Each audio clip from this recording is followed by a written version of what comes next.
முன்னோர்கள் ஆராய்ச்சி செய்து இந்த உலகத்துல இந்த பிரபஞ்சத்திலிருந்து எடுத்த கர்மவினை தீர்க்கக்கூடிய மூல மந்திரம். நீங்க கோவில்ல போய் விளக்கேத்துறதா இருந்தா இந்த மந்திரத்தை ஒரு முறை சொல்லுங்க. முற்பிறவியில செய்த பாவங்கள் எப்பிறவிக்கும் தொடராமல் இருக்க இப்பிறவியிலேயே என் தந்தை வழியில் வந்த கர்மாவினை, என் தாய் வழியில் வந்த கர்மாவினைகள், என் தாயுடைய கர்ப்பத்திலிருந்து நான் இந்த பூமிக்கு கொண்டு வந்த கர்மாவினைகளும் இன்றோடு நிவர்த்தியாகட்டுன்னு 5 தீபம் விளக்கேத்தி சாமிக்கு தேங்காய் வளம் பூ மாலை கல்கண்டு வாங்கி அர்ச்சனை பண்ணி உங்க ஜாதகத்தை கொண்டு போய் சாமி பாதத்துல வச்சு இன்னையோட எனக்கு எல்லாம் நல்லது நடக்கும்னு மனசார கும்பிட்டு வாங்க. வாழ்க்கையில அசுர வளர்ச்சிக்கு வந்து. அனைவருக்கும் வணக்கம். பாரம்பரிய திருவள்ளுவர் குல வம்சம் பிரசன்ன ஜோதிடர் சுபமாரிமுத்து திருப்பூர்லேருந்து இந்த பதிவு உங்களுக்காக. விசாக நட்சத்திரத்தை பற்றி நீ கேட்குறீங்க என்னங்கம்மா? ரொம்ப சந்தோஷம். அதாவது இந்த விசாக நட்சத்திரம் வந்து இது 16வது நட்சத்திரம் இல்லைங்களா? ரொம்ப சந்தோஷம். இந்த 16வது நட்சத்திரம் வந்து விசாக நட்சத்திரம் இல்லைங்களா?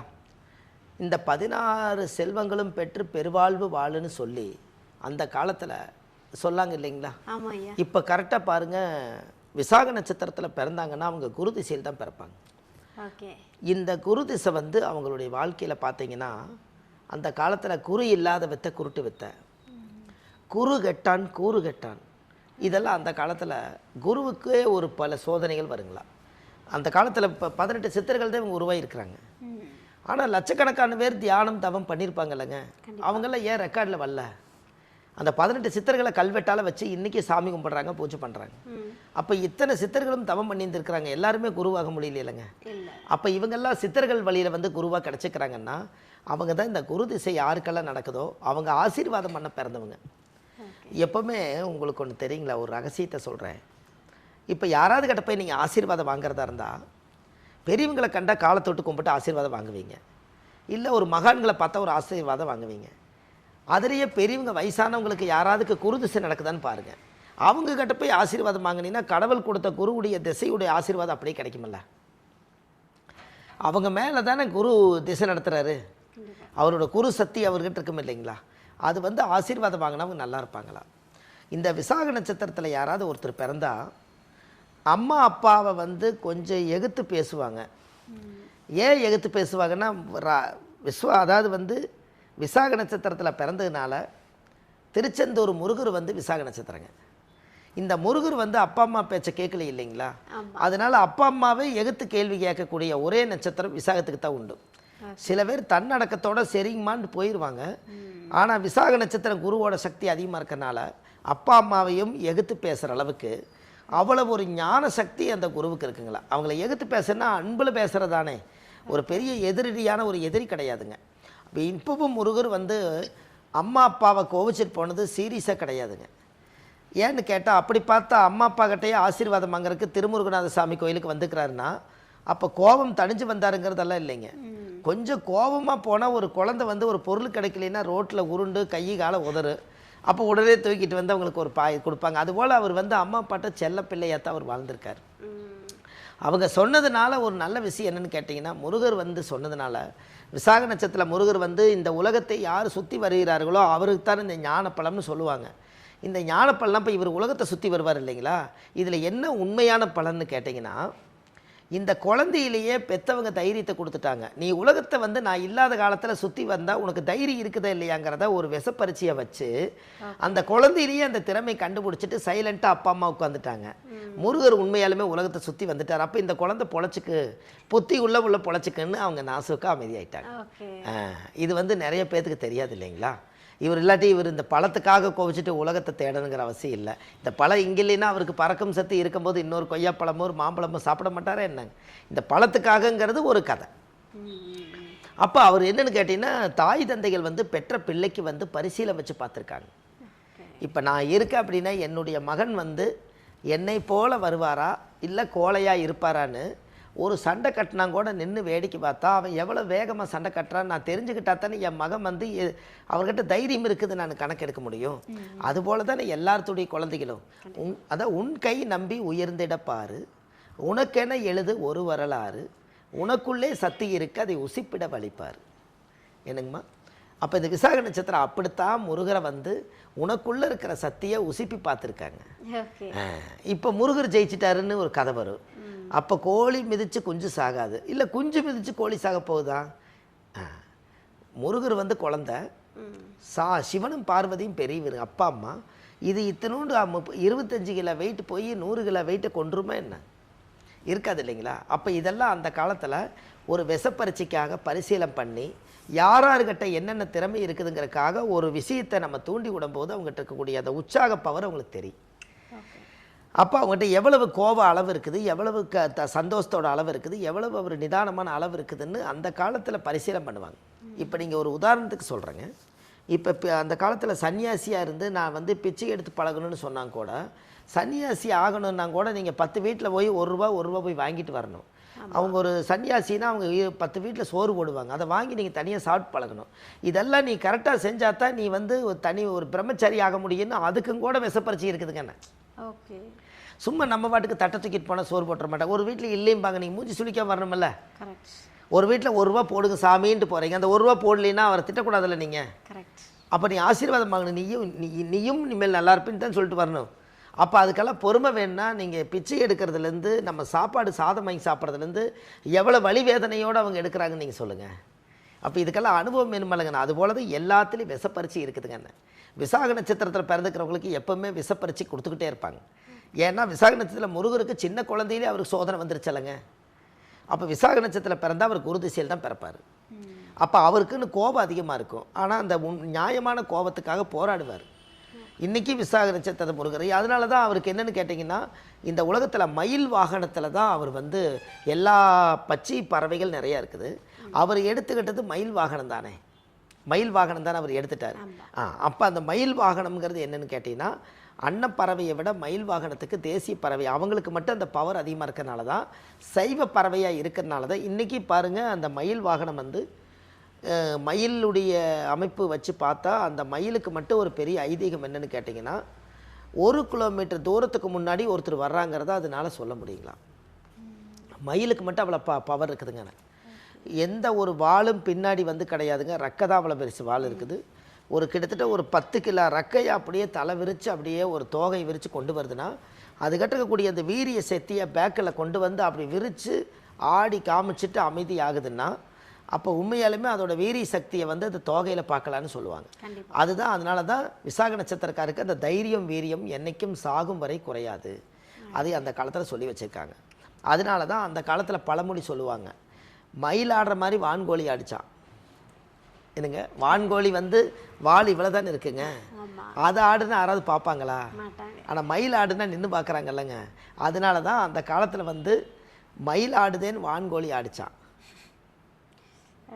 அது ஆடுதுன்னு நானும் ஆடி பார்க்கறேன்னு ஆடிச்சுங்களா, இதை பார்க்கல அதை பார்க்குறேன். அப்படி தான். அதனால தான் இன்னொருத்தரை பார்த்து நீ வாழாத, உன்னுடைய திறமை வச்சு வாழுங்கிறக்காக இந்த பழமொழி அனுப்பாங்கன்னு. மயில் ஆடுதேன்னு வான்கோழி ஆடிச்சான்னு. கரெக்டுங்களாம்மா? அப்போ அதனால தான் விசாக நட்சத்திரக்காரி யாரை பற்றி கண்டுக்க மாட்டாங்க பாருங்கள். அவங்களுக்கு ஸ்ட்ரெயிட் ஃபார்வேர்டு, நேராக தொழில், வாழ்க்கை, சந்தோஷம், நிம்மதி எல்லாம் நமக்குள்ளே தான் இருக்குதுன்ட்டு ஸ்ட்ரெயிட்டாக போய் அந்த விசாக நட்சத்திரக்காருக்கு அந்த உண்மையான அந்த உயிர் சக்தியை வச்சு அவங்க வாழுவாங்க. அந்த பவர் வந்து எப்போவுமே அவங்களுக்கு இருக்குது. அப்போ அந்த ஜாதகத்தில் வந்து அந்த கர்மாங்கிறது வந்து அனுபவிச்சுதான் ஆகணுங்கிற ஒரு விதி இருந்தாலும் கூட பிறக்கும்போது குரு திசையில் பிறந்திருப்பாங்க. இப்போ குரு திசை 16 வருஷங்க. அதில் 8 வருஷம் செல்லாயிரும். தாயோட கர்ப்பத்தில் 8 வருஷம் போயிடும். மீதி 8 வருஷம் இருக்குங்க. இந்த 8 வருஷத்தில் குழந்தைக்கு 8 வயசுங்கும் போது கரெக்டாக பார்த்தீங்கன்னா குரு திசை முடிஞ்சிடும். சனி வந்து குரு திசை முடிஞ்சு சனி 19 வருஷங்க. 19 8 27 வயசு. அப்போது குரு முடிஞ்சு சனி திசை முடிஞ்சு புதன் திசையில் இவர் கல்யாணங்க. புதன் திசையில் இவங்களுக்கு கல்யாணம் நடத்துகிறோம். அது 17 வருஷங்க. அப்போது 9 8 17 17 17 34 34 வயசில் அவருக்கு வந்து குரு திசை முடிஞ்சு சனி முடிஞ்சு புதன் திசை முடிஞ்சிருது. அடுத்தது கேது திசை ஒரு 7 வருஷங்க. அப்போ 34 ஒரு 7 34 + ஒரு 7 41. இந்த 41 வயசு வரும்போது அவர் கேது திசை முடிஞ்சிருதுங்க. சுக்கர திசை வரும்போது அவருக்கு 20 வருஷங்க. 41 20 61. கரெக்டாக பாருங்கள், சுக்கர திசை 60 வயசு வரைக்கும் அவருக்கு ராஜயோகம். இந்த 60 வயசு அந்த சுக்கர திசை கரெக்டாக 40லேருந்து 20க்குள்ளே வரது பெரிய யோகங்க. ஏன்னா எல்லாத்துக்குமே சுக்கர திசை இளமையில் போயிடும். இப்போ எங்களுக்கெல்லாம் சுக்கர திசை சின்ன வயசில் போயிடுச்சுன்னா அந்த திசையோட சப்போர்ட் எல்லாம் போயிடும் இல்லைங்களா. ஆனால் 40 வயசில் ஒருத்தருக்கு கடைசியாக வந்துச்சுன்னா ஒரு தரமான வயசுங்க 40.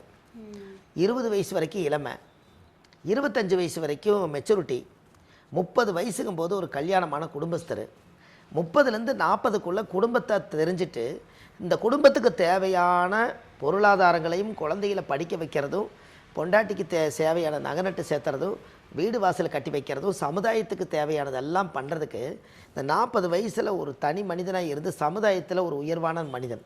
இந்த 40 வயசுலேருந்து 60 வயசுக்குள்ளே தான் அவர் வாழ்கிற வாழ்க்கையும் சந்தோஷமும் நிம்மதி எல்லாம் அதுக்குள்ளே தான் ஒளிஞ்சிருக்குது. அந்த ஒளிஞ்சிருக்கக்கூடிய இடத்துக்கு இந்த சுக்கிரதிசையுடைய பவர் கிடைச்சதுன்னா, செல்வம் ஒன்று வந்துச்சுன்னா, செல்வமும் புகழும் இருந்தால் இந்த உலகத்தில் எங்கே வேணால் வாழலான்னு சொல்லுவாங்க. இதை கொங்கண சித்தர் தான் தவம் பண்ணாருங்க. கொங்கண சித்தர் 18 சித்தரில் கொங்கண சித்தரை மட்டும்தான் ஊதியூரில் செல்வமும் புகழும் வேணும்னு சொல்லி 800 வருஷம் தவம் பண்ணிட்டு திருப்பதியில் போய் ஜீவசம்மதி ஆயிட்டார். இப்போ செல்வமும் புகழும் உள்ள சாமி எதுங்க? திருப்பதி. இப்போ யாரோட சக்தி எங்கே போய் உட்காந்துருக்குன்னு இப்போ தெரியுதுங்களா? அப்போ என்ன இந்த உலகத்துக்கு 800 வருஷம் செல்வம் வேணும் புகழ் வேணும்னு தவம் பண்ணாங்களோ, அந்த தவசக்தி எல்லாம் போய் அந்த மண்ணில் இறையருள் உட்காந்துங்காட்டி அந்த இறைவனுக்கும் அந்த கடவுளுக்கும் பொருத்தமாகி அந்த மண்ணே செல்வமும் புகழும் ஆயிடுச்சா இல்லைங்களா? அதுபோல் செல்வமும் புகழும் வேணும்னா இந்த இந்த கொங்கண சித்தரை தான் தவம் பண்ணார். இந்த 18 சித்தர்களுடைய வரிசையை உங்களுக்கு நான் ஒரு நாள் சொல்கிறேன். இந்த செல்வமும் புகழும் இருந்தேன்னா அப்போ 40 வயசுக்கு மேலே ஒரு மனிதனுக்கு செல்வமும் புகழும் இருந்துச்சுன்னா, நீங்கள் வாழ்கிறதே இந்த பணக்காராயிட்டா நீங்கள் பணக்காரானங்கிறத இந்த உலகத்துக்கு சொல்லணுமில்ல. நல்ல ஒரு கஷ்டப்பட்டவர் பணக்காராயிட்டாருன்னா அது என்ன அந்த காலத்தில் அறிகுறி? பணமும் காரும் இருந்தால் பணக்காரு. ஓகே, என்னங்கம்மா? கால்நடையாக நடந்து போகிறவருக்கு அவர் கையில் பணம் இருக்குது, பணம் இருந்ததுனால கார் வாங்கினார், இல்லாட்டி அவரு கால்நடையாத்தானே போயிருப்பார். அப்போ பணமும் காரும் சேர்ந்ததுனால பணக்காரு. அந்த காலத்திலேயே பணம் இருக்கிறவர் தான் கார் வாங்க முடியும், பணம் இல்லாதவர் வாங்க முடியுங்களா? அதனால அந்த காலத்தில் என்ன சொல்லி வச்சுட்டாங்க? பணக்காரன்னு சொல்லி வச்சுட்டாங்க. இவர் பணக்காரர் அப்படி வச்சுட்டாங்க இல்லைங்களா? அப்போ அந்த பணமும் காருங்கிறது பணக்காரு. இந்த சுக்கிர திசைக்கு பேர் தான் பணக்கார். அதான் சுக்கிர திசை வந்தால் எனக்கு பணம் வருமானு கேட்குறாங்க இல்லைங்களா? அப்போ இவங்க சுக்கிர திசை வந்தால் பணமும் காரும் வாங்குவாங்கங்கிறது இதில் தானே தெரியுது. அப்போ 40 வயசுக்கு மேலே ஏப்பா நீ இவ்வளோ வசதியாக பிழைக்கிறாலும் ஒரு கார் வாங்கிக்கலாமலன்னு கேட்பாங்க. அதுக்கு செல்வம் வேணும் இல்லைங்களா? அப்போ செல்வத்தை தேடினா காரை வாங்கிடலாமல்ல. அதனால சுக்கிர திசை எனக்கு பணம் கிடைக்குமான்னு நிறைய பேர் ஜாதகம் பார்க்க வர்றதுக்கு காரணம் தான். சுக்கிரன் என்பது ஒரு பெண்ணுங்க. சுக்கிரன் என்பது காரகத்தில் மனைவி. எல்லாரும் மனைவி வந்ததுக்கு அப்புறம் இவங்க வளர்ந்து போகிறதுக்கு காரணம் என்னென்னா, ஒரு ஆன்மாவோட இன்னொரு ஆன்மா சேர்ந்தால் ஒரு கை தட்டினா ஓசை வராது, 2 கை தட்டினா ஓசை வருங்கிறத அந்த மனைவி வந்ததுக்கு அப்புறம் இவருக்கு கொஞ்சம் ஆக்டிவேட் ஆனோன்னே இவர் கொஞ்சம் பூஸ்ட் ஆகிறதுனால மனைவி வந்ததுக்கப்புறம் பணமும் செல்வமும் புகழும் காரு எல்லாம் வருது. அதனால் மனைவியோட இணையும் போது, மனைவியோட முகத்தை பார்க்கும்போது, அவங்களுடைய பார்வை படுறதுனால, அவங்களோட மூச்சு காற்றை சுவாசிக்கிறதுனால இன்னொரு எக்ஸ்ட்ரா ஒன்று கிடைக்கிறதுனால தான் அவங்களுக்கு அது யோகமாக அமைஞ்சிருச்சுன்னா அந்த ஆறை செட் ஆயிடுச்சுன்னா அவங்க வாழ்க்கை சுபமாக இருக்குங்க. அதனால் மனைவி வந்ததுக்கப்புறம் யோகம்னு ஜாதகத்தில் சொல்லுவாங்க. ஏற்கனவே 9 கிரகங்கிறது ஒரு ஜாதக கட்டத்தில் இருக்குது. இது போல்ட்டு, இன்னொரு 9 கிரகங்கிறது மனைவி, இது நட்டு. இது 2 சீட்டிங் ஆயிடுச்சுன்னா ட்ராவல் ஆகுமல்ல. கண்டிப்பாக இதுதான் ஜாதகத்தோட விதி. அப்போ இவர் கரெக்டாக பாருங்கள், சுக்கிர திசை வரும்போது 60 வருஷம், சூரியன் திசை 66, சந்திரன் திசை 76, 10 வருஷங்க. அப்போ இவர் கிட்டத்தட்ட பார்த்தீங்கன்னா இந்த 60 வயசுக்குள்ளே இவர் ஒரு நல்ல வாழ்க்கை வாழக்கூடிய யோகம் இருக்குதுங்க விசாக நட்சத்திரக்காருக்கு. அப்போ நம்ம இதுலேருந்து அவர் என்ன தெரிஞ்சுக்கணுன்னா, இந்த விசாக நட்சத்திரத்தில் 60 வயசுக்குள்ளே நம்ம வாழ்க்கையில் எல்லாமே சீக்கிரமாக கஷ்டப்பட்டு குழந்தைகளையெல்லாம் படிக்க வச்சு அவங்களுக்கு கடமையை முடித்து கல்யாணமெல்லாம் பண்ணி வச்சு பேரம்பேத்தி பார்த்துட்டு நம்ம சுக்கிர திசை முடியும் போது அதுக்கப்புறம் செல்வங்கள் குறைஞ்சிருச்சுன்னா என்ன பண்ணுறதுன்ட்டு இருப்பதை வைத்து சிறப்புடன் வாழ கற்றுக்கிட்டு இருக்கிறத தக்க வச்சு வாழ்ந்துக்கிட்டால் புத்திசாலித்தனம். என்னங்கம்மா கரெக்டு தானுங்க? அப்படி ஒரு வாழ்க்கை வாழ்ந்தாருன்னா கண்டிப்பாக அவங்க வாழ்க்கையில் ஒரு பெரிய அசுர வளர்ச்சி இருக்குன்னு வச்சுக்கோங்களேன். இதுக்கு ஜாதகத்தில் விசாக நட்சத்திரத்துக்கு இவ்வளோ பெரிய அற்புதமான விஷயம் இருக்குதுங்க. இது எல்லாமே நல்ல விதமாக நடக்கிறதுக்கு, உங்கள் வாழ்க்கையில் எல்லாத்திலையும் ஜெயிக்கிறதுக்கு ஒரு கோவில் இருக்குதுங்க. இந்த கோவிலை கண்டிப்பாக உங்களுக்கு நான் தரேங்க. இந்த பதிவில் நீங்கள் அதை பார்த்தீங்கன்னா தெரியும். அந்த கோயிலில் போய் நீங்கள் சாமி கிட்ட தேங்காய் பழம், பூமாலை, கல்கண்டு வாங்கி அர்ச்சனை பண்ணி அந்த கோயிலை சாமி கும்பிட்டு வந்தாலே நம்ம ஜாதகத்தில் இருக்கக்கூடிய கர்மாவெல்லாம் நிவர்த்தியாகி அவர் வாழ்க்கை அசுர வளர்ச்சிக்கு வருவார். இதை கண்டிப்பாக நீங்கள் செய்யுங்க, நல்லதே நடக்கும். சூப்பர் ஐயா. அதை விசாகத்துக்கு முதல்லே சொல்லிட்டீங்க, 16 பெற்ற பெருவாழ்வாங்கிற மாதிரி 16வது நட்சத்திரத்தில் இருக்காங்க அப்படின்னு சொல்லிட்டு ரொம்ப அழகாக அவங்களுக்கு ஒரு பலன் கொடுத்துட்டீங்க. இப்போ 40 வயசில் இருக்கிறவங்களுக்கு நீங்கள் ஒரு மகிழ்ச்சியான செய்தி கொடுத்துருக்கீங்க. ஓகே, நமக்கு இப்போ தான் சுக்கிரதசை ஆரம்பிக்குது, இனி நம்ம கஷ்டமெல்லாம் விலகிரும் அப்படின்ட்டு அவங்களுக்குள்ளேயும் ஒரு நம்பிக்கை உங்களுடைய பேச்சு மூலமாக. அதுதான் ரொம்ப சந்தோஷம். ஒரு விஷயம், அந்த 40 வயசுங்கிறத ஜோதிடத்தில் தொட்டு காட்டினா நீங்கள் கொஞ்சம் பூஸ்ட் ஆயிடுறீங்கல்ல. ஆமா 40 வரைக்கும் ஏதோ அவர் பாட்டுக்கு புத்தி போன போக்கில் 40க்கு மேலே இந்த திசை வருதுங்கிறது அவர் ஜாதகம் பார்க்கலின்னு என்ன பண்ணுவார்? ஜாதகம் பார்க்கல, ஆனால் நான் இந்த நட்சத்திரத்தில் தான் பிறந்தேன்னு எல்லாத்துக்குமே நட்சத்திரம் தெரியுங்க. ஆனால் ஒரு ஜாதகம் பார்க்க அவர் போனாரா போகலையான்னு தெரியாது.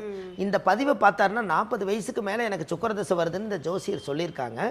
அவங்க அந்த சுபமாரிமுத்துங்கிறவர் சொல்லிக்கிறாரு, எனக்கு 40 வயசுலேருந்து 60 வயசு வரைக்கும் எனக்கு ஒரே திசையாமா, இந்த திசையிலையாவது நான் வேக்கியானமாக பழச்சிக்கணும்னு அப்படின்னு அவர் மைண்டுக்குள்ளே செட் பண்ணிக்க வருங்க.